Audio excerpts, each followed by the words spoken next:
Bom, pessoal, depois dessa revisão, né, que é importante, ó, quem não sabe gases, dá uma olhada nessa revisão, né? A gente vai propriamente à termodinâmica, né? Termodinâmica é a parte da física que estuda a transformação de calor em trabalho. Revisar gases é importante, né? Porque, ó, vai ser um gás que faz isso, beleza? É um gás que absorve calor e consegue transformar esse calor em trabalho. O processo de uma máquina térmica, ou de qualquer máquina térmica, é muito parecido com esse, tá? Vai mudar a forma, a geometria, mas o princípio de funcionamento é o mesmo. Eu vou ter aqui, ó, uma fonte de calor, uma fonte de calor, e aqui dentro eu tenho um gás. Quando esse gás recebe calor, a gente já sabe que aumenta a agitação das moléculas, aumenta a temperatura dele. E se aumenta a agitação das moléculas, aumenta a pressão. Aumentando a pressão, ó, esse gás empurra essa tampa para cima, fazendo força e causando um deslocamento. Ok? A gente sabe lá da aula de trabalho da mecânica, né?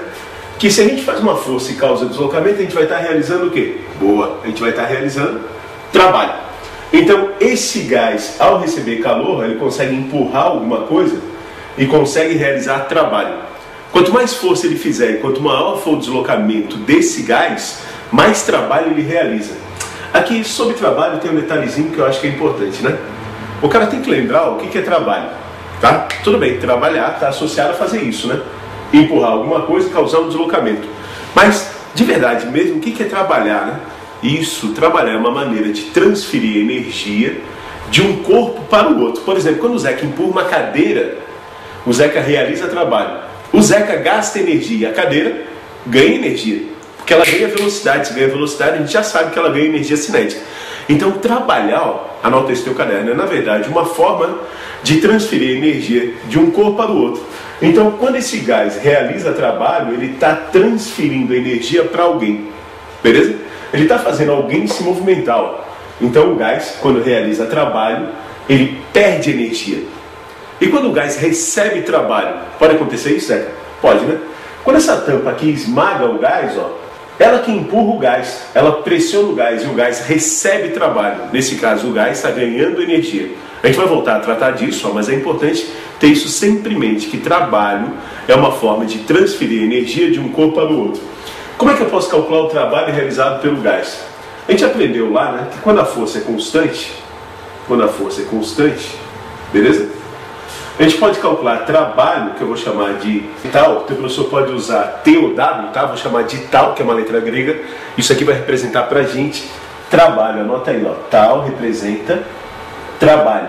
E ele vai ser, quando a força é constante, simplesmente a força vezes o deslocamento que ele causa naquela tampinha lá. Se eu multiplicar essa força que o gás faz pelo deslocamento, eu consigo descobrir qual é o trabalho que o gás realiza. Só que como é um gás, né? Utilizar força e deslocamento não é muito aconselhável, né? É melhor a gente trabalhar com aquelas variáveis de estado, lembra? Pressão, volume e temperatura. Então, no lugar de botar F, a gente pode fazer o seguinte, ó. Pressão é força dividido pela área. Se eu isolar a força aqui, ó, só vou passar a área multiplicando, força é pressão vezes área, eu vou ter o seguinte, né?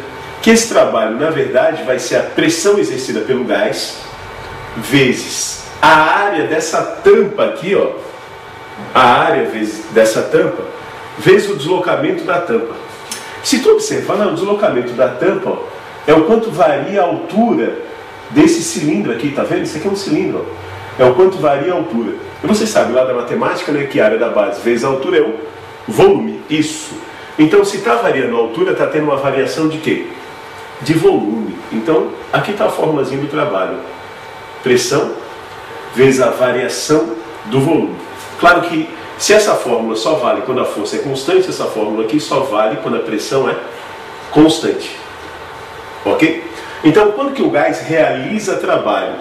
Quando ele sofre uma expansão, quando o volume dele aumenta. Óbvio, né? Porque quando o volume dele aumentar, ele vai empurrar alguém. E empurrando alguém, ele realiza o quê? Trabalho. Beleza? Quando que ele recebe trabalho? Quando alguém esmagar ele, quando o volume dele diminuir. Tanto é que a gente vai ver, eu vou revisar isso aqui novamente mais tarde, que sempre que o volume dele aumentar, esse termo vai ser positivo, né? Deixa eu botar aqui para você, ó. ΔV nada mais é do que o volume final menos o volume inicial. Vamos supor que o volume passou de 1 para 5. Não esquece que o final é 5, né? No começo era 1 e passou para 5. Então vai ser 5 menos 1, isso daqui dá 4. Então esse valor é positivo, percebe? Como a pressão é positiva, positivo com positivo dá positivo. Então sempre que o volume aumentar, o trabalho é positivo. Agora, se o volume diminuir, né, daí já dá de notar que o trabalho vai ser o quê? Negativo. Ok? Isso daqui é quando o gás realiza trabalho. Ele vai estar empurrando alguém. Isso daqui é quando o gás recebe trabalho. Alguém está esmagando o gás. Alguém de fora está empurrando o gás. Pode ser até a atmosfera. Nesse caso é a atmosfera. Quando o gás para de receber calor, ele esfria, né? E a atmosfera empurra ele para baixo. Ok? Então, quando o volume aumenta, trabalho é positivo. Quando o volume diminui, trabalho é negativo. Caso o volume seja constante, olha só, anota aí no teu caderno. Isso aqui é uma transformação isocórica. O trabalho é zero. Ok? Por isso que eu falei, né? Aquelas transformações a gente tem que saber elas de cor lá, ó. Quando que o volume é constante, quando que a pressão é constante, quando que a temperatura é constante. Olha só, né? Essa fórmula aqui só pode ser usada quando a pressão é constante. Então ela só pode ser usada numa transformação isobárica. Então sempre que a transformação for isobárica, eu posso usar essa fórmula. Só isso. Sempre que o volume não variar, quando que o volume não varia? Quando a transformação é isocórica. Eu não vou nem calcular o trabalho, porque eu já sei que o trabalho é zero. Claro, né? Se o volume não variar, né? Esse gás não vai empurrar ninguém, então ele não realiza trabalho. Então, ó, saiba de cor aquelas três transformações: isotérmica, isocórica e isobárica. Aqui já apareceu duas, ó, no comecinho da aula, né? Transformação isobárica, eu posso usar essa fórmula. Transformação isocórica, nem preciso usar fórmula nenhuma, porque o trabalho vale zero. Certo? Zeca, aí como é que se calcula o trabalho quando a força não é constante? Olha só. Esse aqui é aquele gráfico famoso que eu te falei, ó, da pressão pelo volume. Que transformação é essa? Perfeito, né? Isobárica, ó. A pressão permanece constante. Se a pressão permanece constante, eu conseguiria calcular o trabalho realizado por esse gás. Vamos supor, né, que o volume dele passou de 1 para 8 metros cúbicos. E eu quero saber, ó, nessa expansão de 1 até 8, qual foi o trabalho que o gás realizou? Bom, essa é muito fácil, né? Porque se a pressão é constante, eu posso usar essa fórmula aqui, ó. Olha só, né? Opa, aqui é V, né? Foi um apagado mágico esse aqui, é V, né? Então, eu vou ter o seguinte, ó. A pressão é constante igual a 6. O volume varia de 1 até 8. Não esquece, vai ser volume final menos volume inicial. Então, o trabalho vai ser 6 vezes 7, que dá 42. Qual é a unidade? Bom, a gente tem que dar uma relembrada nisso, né? A gente está multiplicando pressão por volume. Olha só a unidade de pressão. Pressão é Newton por metro quadrado. Volume, dá uma olhada lá, é metro cúbico. Então, se eu fizer uma simplificação aqui, né? Metro cúbico é metro vezes metro vezes metro. Eu tenho metro ali 3 vezes. E aqui eu tenho metro 2 vezes, né? Então eu posso cortar esse quadrado com 2 metros. Daqui vai sobrar 1 metro só, né? Então sobra Newton vezes metro. Newton vezes metro, a gente aprendeu lá em mecânica que é joule, né? Então a unidade de trabalho vai ser joule. Mas cuidado, ó. Só quando a pressão estiver em Newton por metro quadrado e o volume estiver em metro cúbico. Agora só que bacana, né? Imagina que eu queira calcular a área dessa figurinha aqui, ó. A área. A gente já sabe que essa figura é um retângulo, né? Base vezes altura. Então a área vai ser, a base vai de 1 até 8. E não esquece que esses gráficos nunca encostam no zero, né? Então a base vale 7. E a altura vale 6. 6 vezes 7, 42. Então percebe, ó, quando a pressão é constante, a área abaixo da reta do gráfico e o trabalho vão ter valores iguais.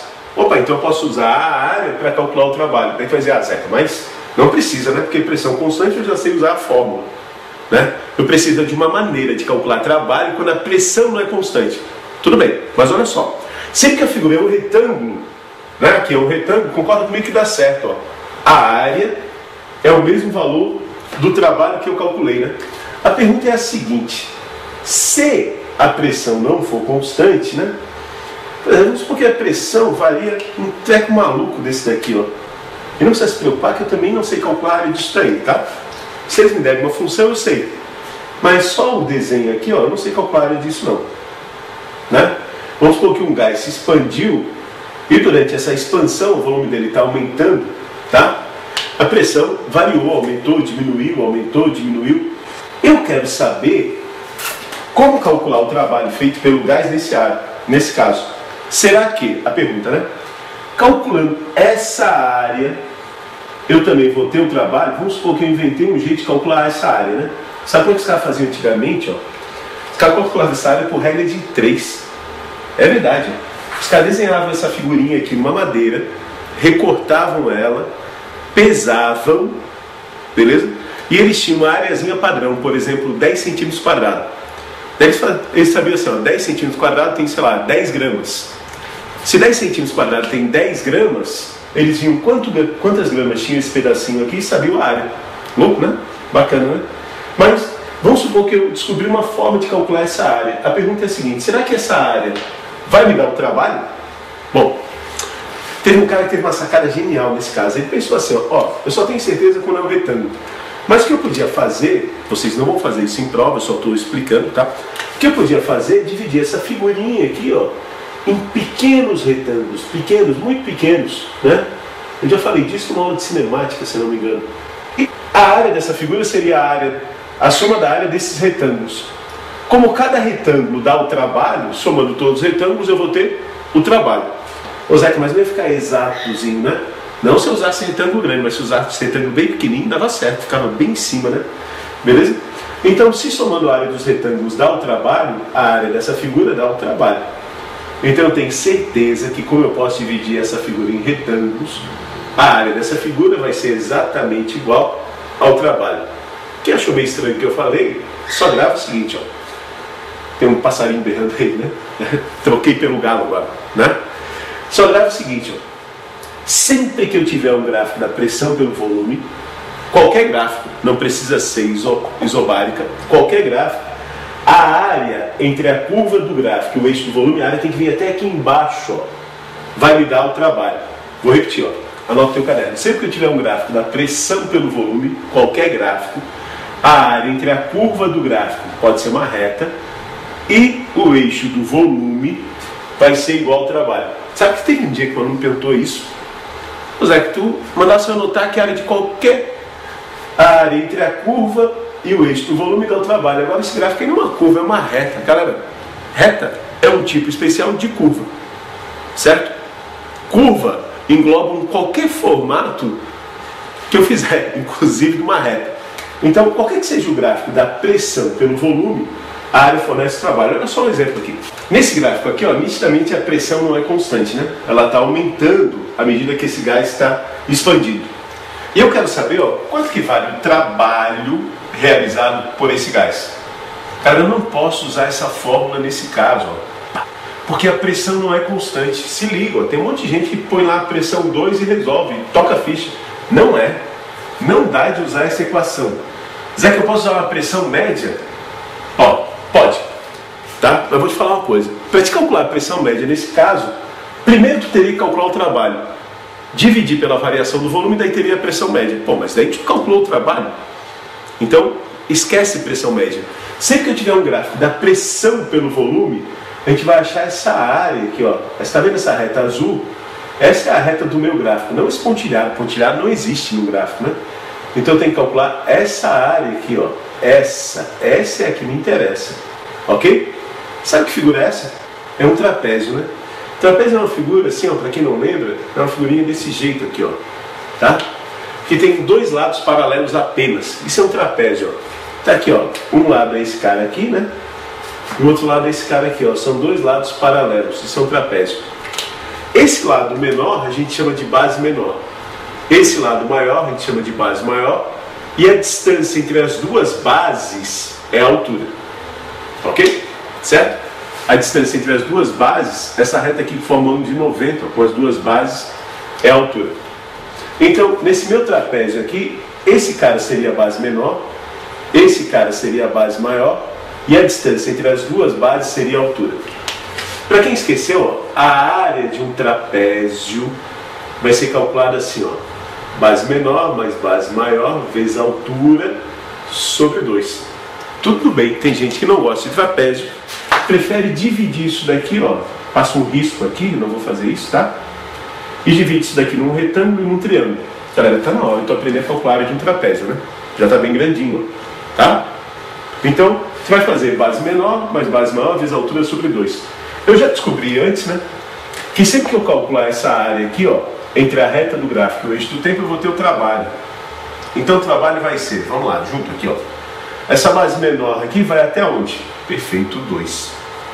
Então, base menor é o 2. Essa base maior vai até onde? Boa, até o 8. A distância entre as duas bases, ó, daqui até aqui, ó, do 1 até o 8, dá 7, que é a altura, sobre 2. Foi? Então o trabalho vai ser igual, né? 2 mais 8, 10. Primeiro faz o que está no parênteses, não esquece, né? Vezes 7 sobre 2. Aqui dá aquela simplificada básica, né? 10 por 2 dá 5. Então eu tenho 5 vezes 7, 35 joules. Opa, aqui eu tenho uma coisa bacana para a gente falar, né? Positivo ou negativo? Hein? Não saiu ali naturalmente o meu ΔV, né? Então tem que olhar para o gráfico e lembrar o seguinte: aqui tem uma flecha, está meio pequena, né? Eu vou aumentar ela. Aqui tem uma flecha, tá, no meu desenho, talvez vocês não estejam vendo, que indica, ó, o sentido da minha transformação. Então eu estou dizendo para vocês aqui que o volume está aumentando. Opa, se o volume está aumentando, meu trabalho tem sinal positivo. Ok? Vamos ver uns exemplos ali de exercício, ó. Galera, esse exemplo eu não fui muito bonzinho, mas o objetivo é esse, tá? Olha só, né? Uma pegadinha que rola nessas questões, né, são as unidades, tá ok? Os caras colocam unidades que a gente não pode usar quando a gente for calcular trabalho. Nosso trabalho vai ser em joule. Pode ser também em caloria, é verdade, né? Porque caloria também é uma forma de energia. Mas sempre que ele te dá pressão e volume e pede para calcular trabalho, ó, fique certo, a gente tem que calcular em joule. E para calcular o meu trabalho em joule, tá? Em joule, a minha pressão tem que estar sempre em Newton por metro quadrado, que é Pascal.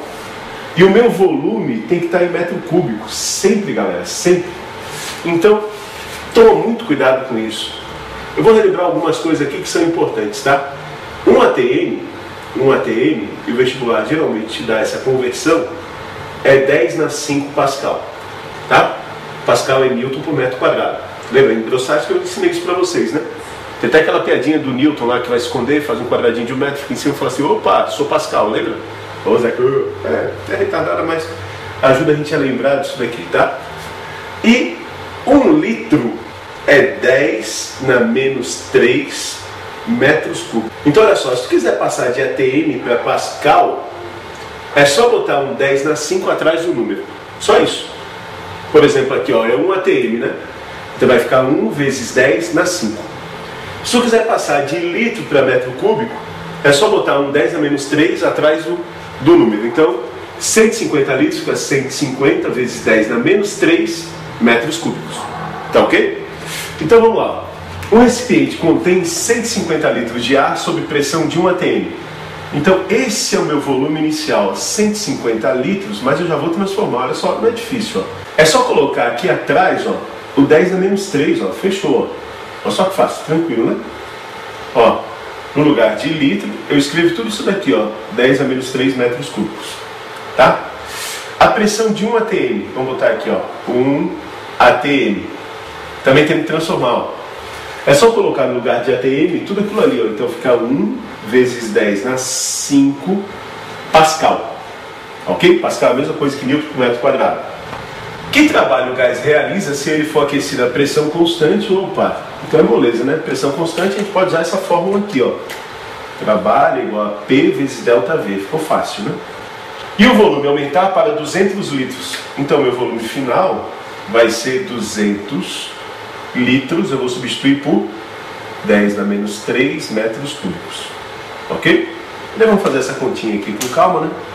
O trabalho vai ser, vou substituir aqui, ó, a minha pressão, ó, pressão primeiro, né? 1 vezes 10 na 5, ok? Meu ΔV, não esquece, é volume final menos volume inicial, tá? Então meu ΔV vai ser, ó, 200 vezes 10 na menos 3 menos 150 vezes 10 na menos 3. Isso aqui eu posso diminuir, né? Porque tem a mesma potência de 10 aqui, eu ponho esse cara em evidência. Se tu não lembra disso, ó, faz de conta que isso aqui é x. E aqui também é x. 200x menos 150x, dá quanto? Isso, 50x. Então o trabalho vai ser 1 vezes 10 na 5, que multiplica 50, né? Vezes 10 na menos 3, ó. Continua aqui, ó, como se fosse um x, tá? O que a gente faz aqui? A gente multiplica os números, né? 50 vezes 1, 50. E aqui, ó, potência mesma base, conserva a base sobre os expoentes. Quando eu somar 5 com menos 3, dá 2, né? 5 menos 3, 2. Então isso daqui vai ser 5.000, né? Ó, 10 na 2 são 2 zeros que a gente acrescenta, 5.000 joules. Ok? Claro, outro exemplo aqui, ó, dada a transformação representada pelo gráfico, opa, eu tenho um gráfico P por V, né? Isso aí tem que ser automático na tua cabeça. Apareceu um gráfico P por V, tu já pensou, ó, dá de calcular o trabalho pela área, ok? Representada pelo gráfico ao lado, determina o trabalho realizado na transformação de A até C. A começa aqui, eu não marquei, C termina lá, tá? Vamos ampliar esse gráfico um pouquinho ali. Beleza? Então ele é aqui, ó, de A até C, tá? Aqui eu vou fazer o seguinte contigo, ó. É sempre a área entre a curva e o eixo do volume. Tem que ir até lá embaixo, ó. Então eu vou chamar esse cara aqui de área 1, tá? Esse cara aqui de área 1. E esse cara aqui de área 2. Como já sabe calcular a área de trapézio, né? Não vou dividir isso aqui em dois não, né? Muita mamata e tal, a gente tem que aprender a calcular a área de trapézio. Tá ok? A área 1 vai ser, né? A área 1 vai ser base menor. Opa, já ia esquecendo isso, né? Ó, as coisinhas estão em parênteses aqui, então ok? Tem que tomar um cuidado grande nisso, né? Tá ok, né? Pressão já está na unidade que eu quero e o volume já está na unidade que eu quero, senão eu tinha que transformar antes de resolver, tá? Então a área 1 vai ser base menor, tá vendo? Ó, as duas bases são sempre essas retas paralelas aqui, ó. Base menor que vale 2, mais base maior que vale 6, vezes a altura que vai de 1 até 4. De 1 até 4 dá 3, né? Sobre 2. Isso aqui vai dar 8 vezes 3 sobre 2. Aqui dá de cortar, dá 4, né? 4 vezes 3, 12 a área 1. A área 2 é muito sossegada, né? A área 2 é um retângulo, tá vendo aqui? É base vezes a altura. A base, ó, não esquece, a área 2 começa aqui, ó. A base vem daqui até aqui, então ela vale 4, tá? Ó, ela vale 4 porque vai do 4 até o 8. Se ela fosse do 4 até o 9, valeria 5, né? É esse intervalo aqui, ó, 8 menos 4, 4. Então é a base vezes a altura, que é 2. E 4 vezes 2, 8. O que eu tenho que fazer com as duas áreas? Somar, né? Se eu somar as duas áreas, eu vou ter o meu trabalho aqui, ó. 12 mais 8. Então isso vai me dar 20 joules. Ok? Tranquilo, né? Calcular trabalho é fácil. Tem duas formas. Ou a fórmula, quando a pressão é constante, ou, se ele te der um gráfico, através da área do gráfico. Tá?